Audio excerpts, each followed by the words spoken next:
ನೀವೇನಾದರೂ ಬೈಕು ತಗೋಬೇಕು ಅಂತ ಹೇಳಿದ್ರೆ ಏಕ್ದಮ್ ಇಂಥ ಗಾಡಿನೇ ತಗೋಬೇಕು ಅಂತ ಡಿಸೈಡ್ ಆಗಬೇಡಿ. ಡಿಸೈಡ್ ಆಗೋಕ್ಕೂ ಮುಂಚೆ ಆ ಗಾಡಿ ಬಗ್ಗೆ ಫುಲ್ಲು ಡೀಟೇಲ್ಸು ಎಲ್ಲ ತಿಳ್ಕೊಂಡು 4 ಜನ ಓಡಿಸಿ ಡ್ರೈವ್ ಮಾಡ್ತಾ ಇರ್ತಾರಲ್ಲ ಆ ಗಾಡಿನ, ಅಂಥವ್ರ ಬಗ್ಗೆ ಓನರ್ನ ಕೇಳಿ ತಗೊಳ್ಳಿ. ಏನಕ್ಕೆ ಅಂತ ಹೇಳಿದ್ರೆ ಇವಾಗ ಬರ್ತಾ ಇರೋದೆಲ್ಲ BS6 ಅಂತ ಹೇಳಿದ್ರೆ one of the failure engine. ಯಾವುದೇ ಗಾಡಿ ತಗೋಬೇಕಾದ್ರೂ ಅಷ್ಟೇ BS6 ತಗೋಬೇಕಾದ್ರೆ 1000 ಸಲ ಯೋಚನೆ ಮಾಡಿ ನೋಡಿ. ಏನಕ್ಕೆ ಅಂದರೆ ಈ ಸರಿ BS6 ಎಲ್ಲ ಇಂಜಿನ್ಗಳೇನಿದೆ ಎಲ್ಲ ಕೂಡ ಫೇಲ್ ಆಗಿರುವಂಥದ್ದು ತುಂಬ ಬ್ರ್ಯಾಂಡೆಡ್ ಕಂಪ್ನಿ ಬೈಕ್ಗಳಿಂದ. ಎಷ್ಟೋ ಹುಡುಗರುಗಳು ತಗೊಳ್ಳೋ ಬೈಕ್ಗಳಿಗೋಸ್ಕರ ಅಂತ ಅಂದ್ಬಿಟ್ಟು ತುಂಬ ವಿಷಯಗಳನ್ನ ಸ್ಯಾಕ್ರಿಫೈಸ್ ಮಾಡಿ ತಗೊತಾರೆ. ಬೇರೆಯವ್ರ ಥರ ಹುಡುಗಿರ ಜೊತೆ ಸುತ್ತಾಡಲ್ಲ, ಫ್ರೆಂಡ್ಸ್ ಜೊತೆ ಓಡಾಡಲ್ಲ, ಎಣ್ಣೆ ಸಿಗರೇಟು ಪ್ರತಿಯೊಂದು ಎಲ್ಲನೂ ಸ್ಯಾಕ್ರಿಫೈಸ್ ಮಾಡಿ ಒಂದೊಂದು ರೂಪಾಯಿನೂ ಕೂಡ ಕೂಡಿಟ್ಟು ತಗೊತಾರೆ. ಆದರೆ ನಮ್ಮ ಈ ಬೈಕ್ನ ಕಂಪ್ನಿಗಳೇನಿದೆ ಹುಡುಗರ ಫೀಲಿಂಗ್ಸ್ ಜೊತೆಗೆ ಅವರ ಶ್ರಮದ ಜೊತೆಗೆ ಆಟ ಆಡ್ತಾ ಇದ್ದಾರೆ ಅಂತಲೇ ಹೇಳ್ಬೋದು. ತುಂಬ ಕಂಪ್ನಿಗಳು ಸರ್ವಿಸು ಕೂಡ ನೀಟಾಗಿ ಕೊಡಲ್ಲ. ಏನಕ್ಕೆ ಅಂತ ಹೇಳಿದ್ರೆ ಅಲ್ಲಿ ಕೆಲಸ ಮಾಡ್ತಿರ್ತಕ್ಕಂಥ ತುಂಬ ಮೆಕ್ಯಾನಿಕ್ಗಳಿಗೆ ಎಕ್ಸ್ಪೀರಿಯೆನ್ಸೇ ಇರಲ್ಲ. ಎಕ್ಸ್ಪೀರಿಯೆನ್ಸ್ ಇರೋರೆಲ್ಲ ಬಿಟ್ಟು ಹೋಗ್ತಾರೆ. ಬಿಕಾಸ್ ಏನಕ್ಕೆ ಅವ್ರಿಗೆ ಸ್ಯಾಲ್ರಿ ಕಡಿಮೆ ಇರುತ್ತೆ, ಅದರಿಂದ ಬಿಟ್ಟು ಹೋಗ್ತಾರೆ.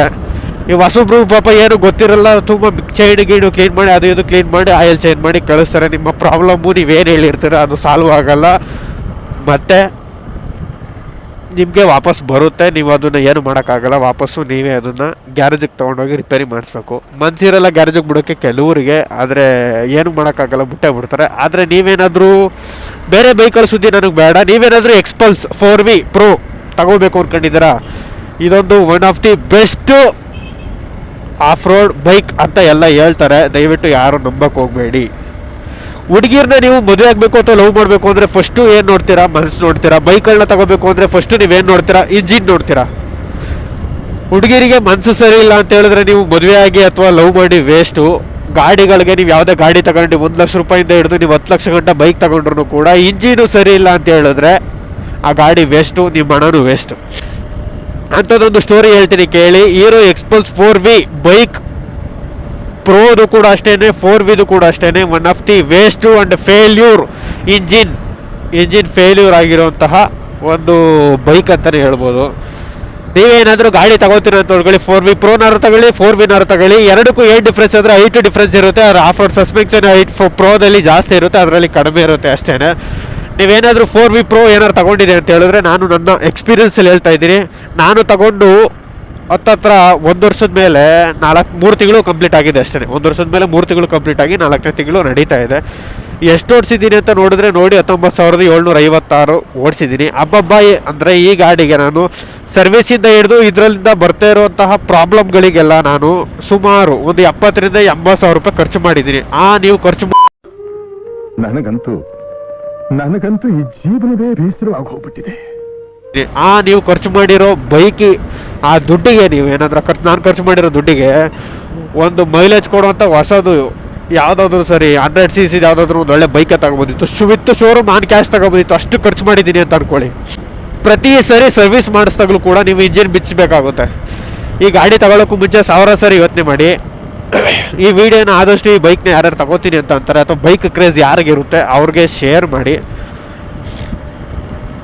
ನೀವೇನಾದರೂ ಈ ಬೈಕ್ ಏನಾದ್ರು ತಗೋತೀನಿ ಅಂದರೆ 10,000 ಗಂಟೆ ಮಾತ್ರ ಚೆನ್ನಾಗಿರುತ್ತೆ. 10,000 ಕಿಲೋಮೀಟ್ರು, ಕೆಲವರು 10,000 ಹೊಡಿರಲ್ಲ, ಕೆಲವರು 5,000ಕ್ಕೆ ಬಿಚ್ಚಿಸಿದ್ದಾರೆ, ನಾನೇ ನೋಡಿದ್ದೇನೆ. ಇವಾಗಲೂ ನೀವೇನಾದರೂ ಯಾವುದಾದ್ರೂ ಶೋರೂಮ್ಗೆ ಹೋಗಿ ನೀವು ನೋಡಿದೆ ಅಂತ ಹೇಳಿದ್ರು ಹೀರೋ ಎಕ್ಸ್ಪಲ್ಸ್ ಪ್ರೋ ಅಥವಾ ಹೀರೋ ಎಕ್ಸ್ಪಲ್ಸ್ 4V ಗಾಡಿ ಇದು ಸುಮಾರು ಒಂದು 10 ರಿಂದ 15 ಗಾಡಿ ನಿಂತಿರುತ್ತೆ. ಬಿಕಾಸ್ ಒಂದೇ ಎಲ್ಲರೂ ಇಂಜಿನ್ ಬಿಚ್ಚೋ ಕೆಲಸ ಇರುತ್ತೆ.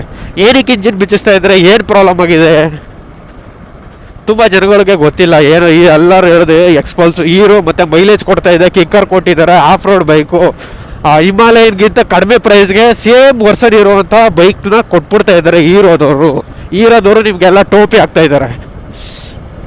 ಯಾವುದೇ ಇಂಜಿನ್ ಮ್ಯಾನುಫ್ಯಾಕ್ಚರಿಂಗಲ್ಲಿ ಇಂಜಿನ್ ಒಳಗಡೆ ಪಾರ್ಟ್ಸ್ ಇರುತ್ತಲ್ಲ, ಗೇರ್ ಆಗಿರ್ಬೋದು, ಸಾಫ್ಟ್ ಆಗಿರ್ಬೋದು, ಇದಕ್ಕೆಲ್ಲ ಮೆಟಲ್ಲು ಒಂದು ಗ್ರೇಡ್ ಇರುತ್ತೆ, ಈ ಗ್ರೇಡಲ್ಲೇ ಮಾಡಬೇಕು ಅಂತ. ಆದರೆ ಹೀರೋದವರು ದುಡ್ಡು ಉಳ್ಸೋಕ್ಕೋಸ್ಕರ ಕಡಿಮೆ ಬಜೆಟ್ಗೆ ನಿಮಗೆ 200cc ಕೊಡಬೇಕು ಅನ್ನೋ ಉದ್ದೇಶದಿಂದ ಅದನ್ನೆಲ್ಲ ಲೋಕಲ್ ಆಗ್ತಾ ಇದ್ದಾರೆ ಅಂತ ಹೇಳ್ಕೊಳ್ಳಿ. ಸ್ಪೇರ್ ಕೂಡ ನಿಮಗೆ ಲೋಕಲ್ಲು, ಸ್ಪೇರು ಕೂಡ ತುಂಬ ವಷ್ಟು ಲೋಕಲ್ ಅನ್ಕೊಳ್ಳಿ. ಸ್ಪೇರು ಕೂಡ ಚೆನ್ನಾಗಿರಲ್ಲ, ಸರ್ವಿಸ್ ಕೂಡ ಸರ್ವಿಸ್ ಮಾಡಿದವರು ಚೆನ್ನಾಗಿರಲ್ಲ, ಸರ್ವಿಸ್ ಮಾಡಿದಾಗಿದ್ಮೇಲೂ ಕೂಡ ಚೆನ್ನಾಗಿರಲ್ಲ. ಯಾರಿಗೂ ಎಕ್ಸ್ಪೀರಿಯನ್ಸೇ ಇಲ್ಲ ಅಂತ ಅಂದ್ಕೊಳ್ಳಿ. ಎಕ್ಸ್ಪೀರಿಯನ್ಸ್ ಇರೋರಿಗೆಲ್ಲ ಸ್ಯಾಲ್ರಿ ಜಾಸ್ತಿ ಕೊಡಲ್ಲ. ಸ್ಯಾಲ್ರಿ ಕಡಿಮೆ ಇದೆ ಅಂದರೆ ಎಕ್ಸ್ಪೀರಿಯನ್ಸ್ ಆದಮೇಲೆ ಏನಕ್ಕೆ ಮಾಡ್ತಾರೆ ಅವ್ರು ಬಿಟ್ಟಾಕಿ, ಅದು ಅವ್ರ ಪರ್ಸ್ನಲ್ಲು. ಇವಾಗ ಹೇಳ್ತೀನಿ ಕೇಳಿ, ಕಂಫರ್ಟಬಲ್ ಇರಲ್ಲ. ಇವಾಗ ಇವತ್ತೇನಾದ್ರು ನೀವು ಗಾಡಿ ತಗೊಂಡಿದ್ರೆ ಅಂದರೆ ಒಂದು 5,000 10,000 ಓಡಿಸೋ ಗಂಟೆ ಮಾತ್ರ ಗಾಡಿ ಚೆನ್ನಾಗಿರುತ್ತೆ. ಆಫ್ಟರ್ ನೀವು ಮಿನಿಮಮ್ ಅಂದ್ರೂ ಪ್ರತಿ ಸರ್ವಿಸ್ಗೂ ನೀವು ಇಂಜಿನ್ ಬಿಚ್ಚಿಸ್ಲೇಬೇಕು. ಏನಕ್ಕೆ ಅಂತ ಹೇಳಿದ್ರೆ ಬ್ಯಾಲೆನ್ಸಿಂಗ್ ಗೇರ್ ಹೋಗ್ತಾ ಇರುತ್ತೆ. ನೀವು ಯಾವ ಇಂಜಿನಲ್ಲಿ BS6 ಇಂಜಿನಲ್ಲಿ ಹೀರೋ ಎಕ್ಸ್ಪಲ್ಸು 4V ಪ್ರೋನಲ್ಲಿ ಅಂದರೆ ನನ್ನ ಗಾಡೀಲಿ ಆಗಿರೋ ಪ್ರಾಬ್ಲಮ್ಗಳು ಹೇಳ್ತೀನಿ. ನಾನು ಇಲ್ಲಿ ತನಕ ನನ್ನ ಗಾಡಿ 19,757 ಕಿಲೋಮೀಟ್ರ್ ಓಡಿದೆ. ಆಲ್ರೆಡಿ ನಾನು 3 ಸಲ ಇಂಜಿನ್ ಬಿಚ್ಚಿದ್ದೀನಿ. 3 ಸರಿ ಇಂಜಿನ್ ಬಿಚ್ಚಿದ್ದೀನಿ. ಪ್ರಾಬ್ಲಮ್ ಬಂದೆ ಒಂದ್ಸಲಿ 3 ಸಲ GB ಶಾಫ್ಟ್ ಹೋಗಿದೆ ಕಂಟಿನ್ಯೂಸ್ಸು. ನಾನು ಈ ಸಲ ಸರ್ವಿಸ್ ಮಾಡಿಸಿದ್ದೀನಿ ಅಂದರೆ ನೆಕ್ಸ್ಟ್ ಸರ್ವಿಸ್ ತನಕಷ್ಟೊಳಗೆ ಆಲ್ರೆಡಿ GB ಶಾಫ್ಟ್ ಯಾಕೂಟ್ ಹೋಗಿರುತ್ತೆ. ಏನಕ್ಕೆ ಅಂದರೆ ಪ್ರತಿ ಸಲ ಸ್ಪೇರ್ ನಾನು ಚೇಂಜ್ ಮಾಡಿಸಿದಾಗ ಇವ್ರು ಕೊಡ್ತಾ ಇದ್ದಂತಹ ಏನಿದೆ ಸ್ಪೇರ್ ಇದಿದೆ ಸಾಫ್ಟ್ ಇದೆ GB ಶಾಫ್ಟು, ಅದು ಒನ್ ಆಫ್ ದಿ ವರ್ಸ್ಟ್ ಅಂತ ಅನ್ಕೊಳ್ಳಿ. ಈ ಸರಿಂದ ನೆಕ್ಸ್ಟ್ ಸರ್ವಿಸ್ ಒಳಗೆ ಆಲ್ರೆಡಿ ಮಿಲ್ಲಿಗೆ ಹೋಗ್ಬಿಟ್ಟಿರುತ್ತೆ. ಔಟ್ಸೈಡು ಮಿಲ್ಲಿಗೂ ಕೂಡ ಹೋಗಿರುತ್ತೆ, ಇನ್ಸೈಡು ಮಿಲ್ಲಿಗೂ ಕೂಡ ಹೋಗಿರುತ್ತೆ. ಒಂದು ಸರಿ ನೀವು ಇಂಜಿನ ಬಿಚ್ಚಿದೆ ಅಂದರೆ ನಿಮ್ಮ ಗಾಡಿ ಕತೆ ಮುಗೀತು. ಹೆಂಗೆ ಅಂತ ಹೇಳಿದ್ರೆ ನೀವು ಒಂದ್ಸಲಿ ಗಾಡಿ ಇಂಜಿನ ಬಿಚ್ಚಿದೆ ಅಂತ ಹೇಳಿದ್ರೆ ಅಸೆಂಬ್ಲಿ ಮಾಡ್ತಾರೆ. ಅಸೆಂಬ್ಲಿ ಕೂಡ ಚೆನ್ನಾಗಿ ಮಾಡಲ್ಲ. ಗ್ಯಾಸ್ಕೆಟ್ ಆಗಿರ್ಬೋದು, ನಿಮಗೆ ಸೀಲೆಂಟ್ ಅಂತ ಬರುತ್ತೆ, ಸೀಲೆಂಟ್ ಕೂಡ ಔಟ್ಸೈಡಲ್ಲೇ ಲೀಕ್ ಆಗಿರುತ್ತೆ. ಯಾವುದರ ಸಣ್ಣ ಹುಡುಗ ಕೇಳಿದ್ರು ಕೂಡ ಇದು ಇಂಜಿನ್ ಕೆಲಸ ಆಗಿದೆ ಅಂತ ಕಂಡಿಡಿಯೋ ಥರ ಸರ್ವಿಸ್ ಮಾಡಿಕೊಡ್ತಾರೆ. ಮತ್ತು GB ಸಾಫ್ಟು ಕ್ವಾಲಿಟಿ ಇರೋದು ಹಾಕಲ್ಲ, ಗ್ರೇಡ್ ಇರೋದು ಹಾಕಲ್ಲ, ಲೋ ಕ್ವಾಲಿಟಿ ಲೋ ಬಜೆಟಲ್ಲಿ ಹಾಕ್ತಾರೆ. ಮತ್ತು ಕೆಲವ್ರು ಹೇಳ್ತಾರೆ ಇಂಜಿನ್ ಗ್ಯಾರಂಟಿ ಇರುತ್ತೆ ಅದಕ್ಕೆ ಅವ್ರು ಮಾಡಿಕೊಡ್ತಾರೆ, ನಮಗೇನು ತಗೊಂಡು ಓಡಿಸೋಣ ಅಂತ. ನೀವು ಅಂದ್ಕೊಂಡಿರೋದು ತಪ್ಪು. ಅವರು ಇಂಜಿನ್ ಗ್ಯಾರಂಟಿ ಅಂತ ಹೇಳಿದ್ರೆ ಇಂಜಿನ್ ಒಳಗಡೆ ಇರೋ ಪಾರ್ಟ್ಸಿಗೆ ಮಾತ್ರ ಕೊಡ್ತಾರೆ.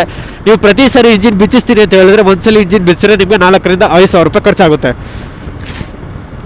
ಏನಕ್ಕೆ ಹೆಂಗೆ ಏನು ಅಂತ ಕೆಲವ್ರಿಗೆ ಡೌಟ್ ಇರುತ್ತೆ. ನಾನು ಎಕ್ಸ್ಪ್ಲೈನ್ ಮಾಡ್ತೀನಿ ನೋಡಿ. ಇಂಜಿನ್ ಬಿಚ್ಚಿದ್ರೆ ನಿಮಗೆ ಅವರು ಒಳಗಡೆ ಏನಾದ್ರು ಪಾರ್ಟ್ಸ್ ಹೋಗಿದೆ ಅಂದರೆ ಮಾತ್ರ ಅದಕ್ಕೆ ಮಾತ್ರ ಅವರು ವ್ಯಾಲಿಡಿಟಿ ಅಂದರೆ ಗ್ಯಾರಂಟಿ ಕೊಡ್ತಾರೆ, ಗ್ಯಾರಂಟಿ ಕ್ಲೈಮ್ ಮಾಡ್ಕೊತಾರೆ.